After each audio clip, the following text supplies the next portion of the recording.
And the second is to make the proper sacrifices. That's the Cain and Abel story. It's like you want something, you genuinely want it, you want to set the world straight, then you let go of what's necessary and you pursue. You let go of what isn't necessary, no matter what it is. No matter what it is. And then you pursue what's necessary. And then maybe you sacrifice your children to God. That was the story.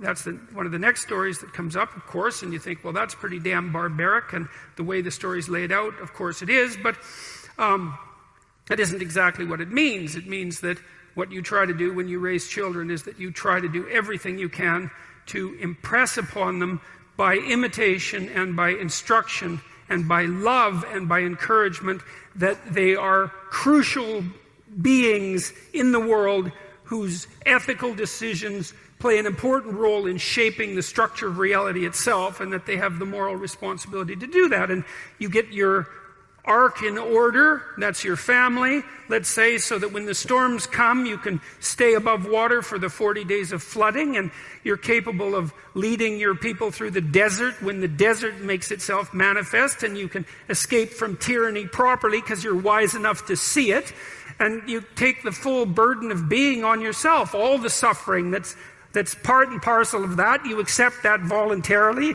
let's say, and you do everything you can to confront the malevolence that's part of you and that's part of the state and that's part of the world.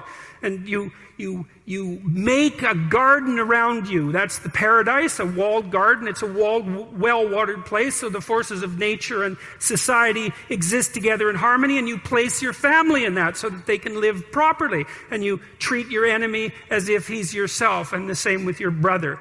And, well, then you can say, then maybe you can say, maybe then you have the right to say that you believe in God. Otherwise, maybe you should think twice about it. Because, there's a line in the New Testament that Christ himself says. Two of them, I should read them too, because they're very relevant to this. I guess I could paraphrase them. A rich man comes up to Christ and says, good leader, good Lord. And he asks him a question about how it is that he should be a good person. And Christ says, don't call me good. There's no one that's good but God. And, that's worth thinking about. I mean, the one person that in principle, in our ancient stories, had the right to make some direct connection between himself and the divine, was unwilling to do it when challenged. And so it might be reasonable to assume that each of us could be much more cautious about making that sort of statement bluntly when we're asked. And then the other line is, not all those who say, Lord, Lord, will enter the kingdom of heaven. Got that about right? Which means something approximating, just because you make a claim to moral virtue, let's say, your belief in God, which I can't see how you can make a higher claim to moral virtue than that. Agnostic, atheistic, I don't really care. The point is something like this. Imagine something of ultimate transcendent value. I don't care whether you believe in it or not, but imagine that something like that exists, and then you swear allegiance to it, which is to say, I believe in this. There's a heavy moral burden that comes along with that, just to allow yourself to utter the words without feeling that you should be immediately struck down appropriately by lightning. And so I think that's why that question makes me uncomfortable. It's that I don't think I have a right to make that proclamation. There's another thing, too, that I learned when I was going through these biblical lectures. It was a fascinating thing to do. It was the story of Jacob, who became Israel. And Jacob was a real trickster, He was a morally ambiguous figure, to put it mildly. He tricked his older brother out of his birthright. And he was full of tricks.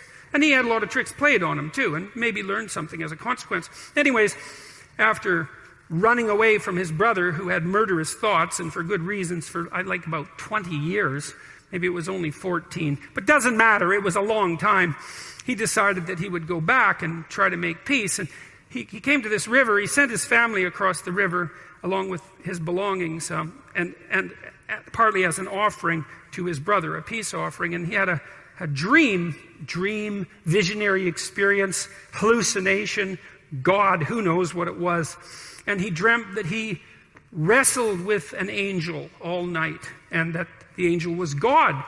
And God, he won, which is very strange because, well, first of all, he was a trickster figure, like he wasn't your most upstanding moral creature. He wasn't Noah, for example.